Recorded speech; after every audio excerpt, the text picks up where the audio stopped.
Hello बच्चों, let's read the question. The question says the wavelength of the first line of the Lyman series for the hydrogen atom is equal to that of the second line of the Balmer series for a hydrogen-like atom. The atomic number of the hydrogen-like atom is 2, 3, 1 and 4. तो सबसे पहले इस question को solve करने के लिए हम इसका की कॉन्सेप्ट रख लेंगे. ओके, की कॉन्सेप्ट हो जाएगा इसका वेवलेंथ ऑफ स्पेक्ट्रल लाइंस.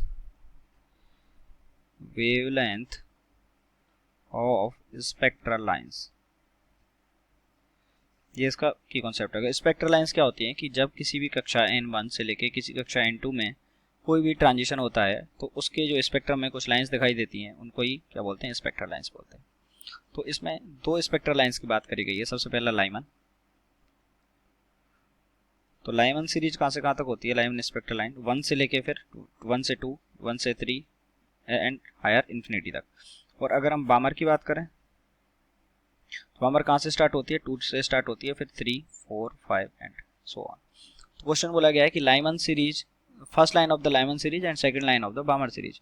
तो जो लाइमन सीरीज है उसकी फर्स्ट लाइन कहाँ से कहाँ तक हो जाएगी? 1 से लेके 2 में. और बामर सीरीज की सेकंड लाइन कहाँ से हो जाएगी? 2 से लेके 4 में. ओके, तो क्वेश्चन बोला गया है कि इसके लिए जो वेवलेंथ है, तो वेवलेंथ का क्या फॉर्मूला होता है? वेवलेंथ का फॉर्मूला होता है 1 upon lambda it is equals to RZ square into 1 upon N1 square minus 1 upon N2 square. तो पहले में तो बोला गया है कि जो लाइमन सीरीज है उसके लिए तो एटम क्या है? हाइड्रोजन. और हाइड्रोजन के लिए वी नो दैट कि हाइड्रोजन के लिए N इक्वल्स टू कितना होता है? 1 होता है. तो पहले तो लाइमन सीरीज की ये जो वेवलेंथ है ये हम निकाल लेते हैं. तो लाइमन सीरीज की वेवलेंथ कितनी हो जाएगी?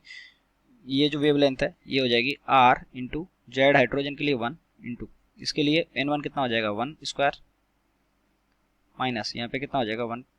2 स्क्वायर.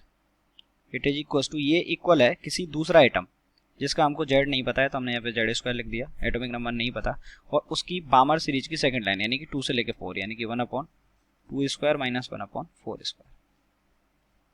तो देखिए R से R कैंसिल हो जाएगा, तो यहाँ पे कितना आ जाएगा? 1 माइनस 1/4, तो ये हो गया 3/4.